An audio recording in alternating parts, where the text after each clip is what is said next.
Welcome. Today we are stepping into one of the most profound chapters of the Yoga Vasishtha, the Mumukshu Vyavahara Prakaranam, specifically Sarga 13. This text doesn't just offer philosophy, it offers a cure for the restlessness of being human. Imagine walking through a crowded street and passing someone who looks entirely ordinary. They aren't flashy, they aren't shouting, but as they pass, you feel a shift, like the first light of dawn clearing a thick fog.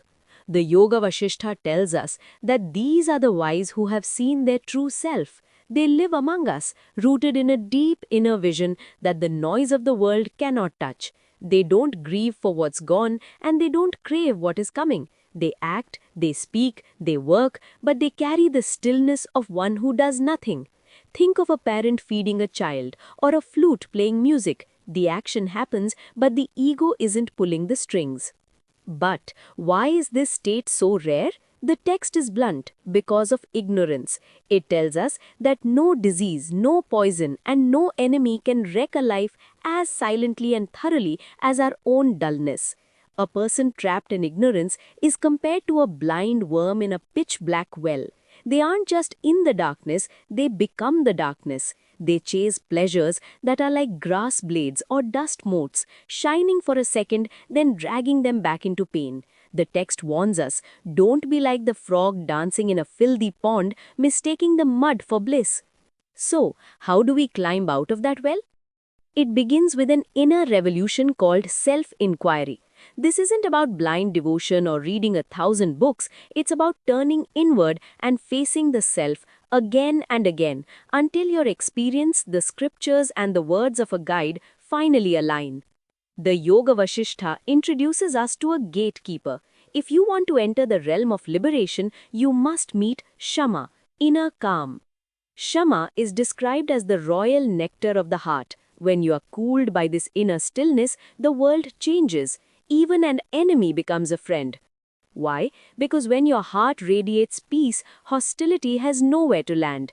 The text uses a beautiful image. The person anchored in Shama is like someone wearing armor from head to toe. The arrows of sorrow, praise, insult, loss, or gain, they all shatter against that armor like glass hitting a diamond. You don't bleed because you're no longer defined by what happens to you. You might ask, does this mean I have to stop living? Does peace mean being passive?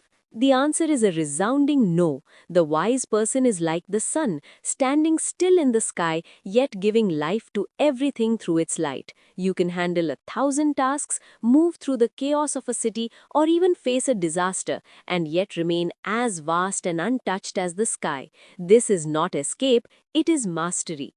The most beautiful promise in this sarga is this: the moment you truly begin to inquire about liberation, the very instant you turn inward with burning intent, you are already called liberated. You don't have to wait for the end of your life. You don't have to travel to a distant shrine or punish your body. Freedom is a conquest of the silent inner land. It is reaching that space where even wisdom rests. Like ice melting in the sunlight, the noise of the mind simply vanishes. So, as you go about your day, remember, your happiness doesn't depend on the world, it simply is. You are the supreme elixir you've been searching for. Don't anchor your soul to the flickers of worldly lightning.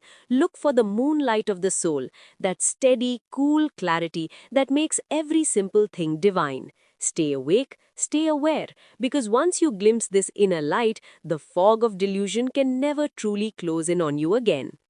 Be a flame that neither flickers nor devours. Walk the earth with clarity in your eyes. Take a breath, find that inner calm, and stay in your truth.